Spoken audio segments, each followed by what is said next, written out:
जैसे कुत्तों को दिल्ली से हटाया जा रहा है, वैसे ही तुमको तुम्हारे प्लेसमेंट सेल से हटा दिया जाएगा अगर तुम्हारा सीजीपीए कम आता है तो।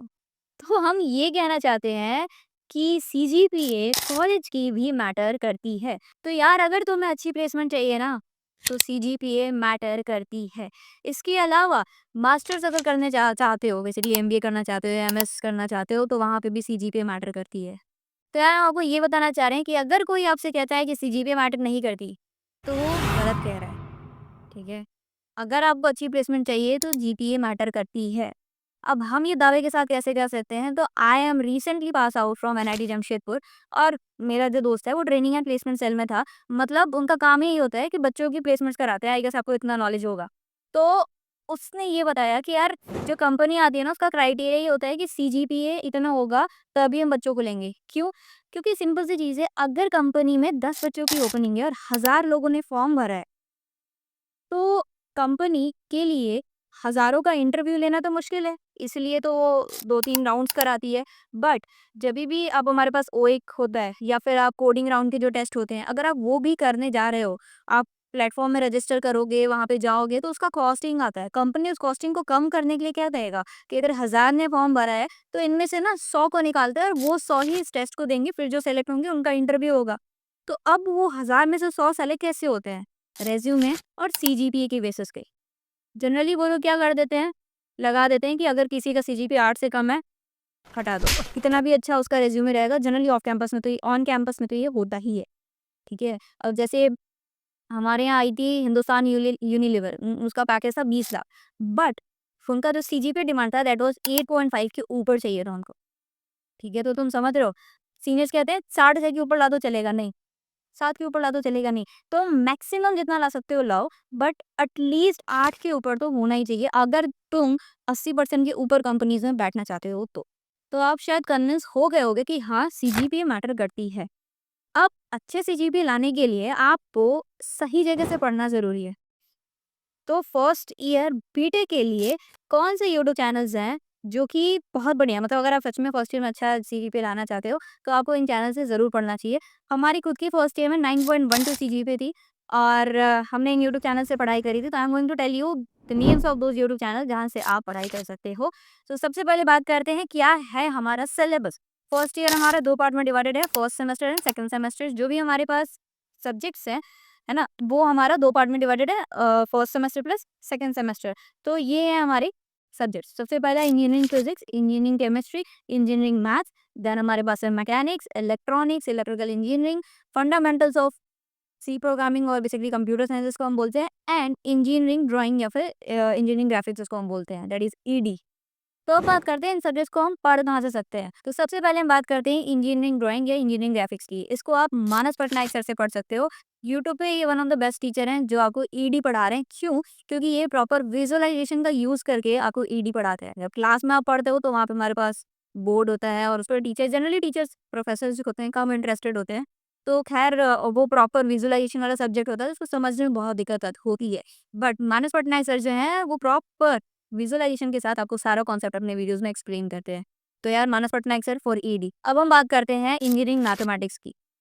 तो इंजीनियरिंग मैथमेटिक्स के लिए आप, अगर आपका 11th और 12th का मैथ्स का बेस अच्छा है तो आप गजेंद्र पुरोहित सर से पढ़ सकते हो, और अगर आपका बेस थोड़ा हिला हुआ है मेरी तरह तो आप भगवान विश्वकर्मा सर से भी पढ़ सकते हो, ठीक है? वो बेसिकली जीरो से लेकर पूरा कॉन्सेप्ट बढ़िया से समझाते हैं। बट सबसे इम्पोर्टेंट चीज़ यार ये है कि अगर आप इंजीनियरिंग मैथमेटिक्स को अच्छे से करना चाहते हो, तो आप सोच रहे हो इनके लेक्चर देख के आप एग्ज़ाम देने चले जाओगे, तो यार पहले तो इनके लेक्चर बड़े-बड़े होते हैं, ठीक है? लेक्चर्स, तो वो जल्दी खत्म नहीं होने वाले, है ना? मतलब टाइम लगेगा करने में, तो इसीलिए 1 दिन पहले से अगर तैयारी करने जा रहे हो तो नहीं होगा।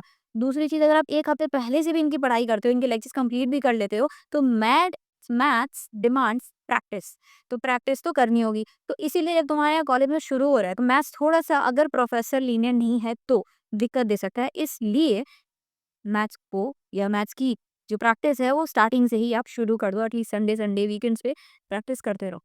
थर्ड नंबर पे आता है हमारा इंजीनियरिंग केमिस्ट्री। अब इसमें जनरली क्या होता है, अलग-अलग जगह का अलग-अलग सिलेबस है खैर। तो जैसे मान लो कहीं आइसोमेरिज्म हो रहा है, कहीं इलेक्ट्रोकेमिस्ट्री हो रहा है, तो आप वो पर्टिकुलर टॉपिक को सर्च करो, देन लिख लिख दो। जैसे मान लो आइसोमेरिज्म या इलेक्ट्रोकेमिस्ट्री, तो इलेक्ट्रोकेमिस्ट्री बीटेक फर्स्ट ईयर, आपको उसके ऊपर लेक्चर्स मिल जाएँगे। तो अगर आपको कोई भी टॉपिक में दिक्कत है, not only in chemistry but किसी भी सब्जेक्ट से किसी भी टॉपिक पे दिक्कत है वो टॉपिक लिखो। बीटेक फर्स्ट ईयर अगर वो फर्स्ट ईयर का है तो आपको उसके ऊपर डिटेल वीडियो मिल जाएगी। सेकंड, आप लास्ट मोमेंट ट्यूशन से भी पढ़ सकते हो। चौथा है हमारा बेसिक इलेक्ट्रिकल इंजीनियरिंग। अब इसके लिए हमने प्रेफर करा था इंजीनियर्स की पाठशाला। वहाँ पे रंजन सर पढ़ाते हैं, बहुत बढ़िया पढ़ाते हैं। लेक्चर्स थोड़े बड़े हैं तो कंप्लीट करने के लिए थोड़ा आपको टाइम भी देना पड़ेगा, बट वो वही है कि मैथ्स की तरह इसमें उतना ज़्यादा प्रैक्टिस की ज़रूरत नहीं है। तो अगर आप लेक्चर अच्छे से देख लेते हो और जो उन्होंने क्वेश्चंस बताया आप उनकी प्रैक्टिस कर लेते हो प्लस अपने क्लास नोट्स, तो वो ओके इनफ है। ठीक है, एक सजेशन और है, ऐसा नहीं होना चाहिए कि तुम 1 रात पहले से ही पढ़ने जा रहे हो।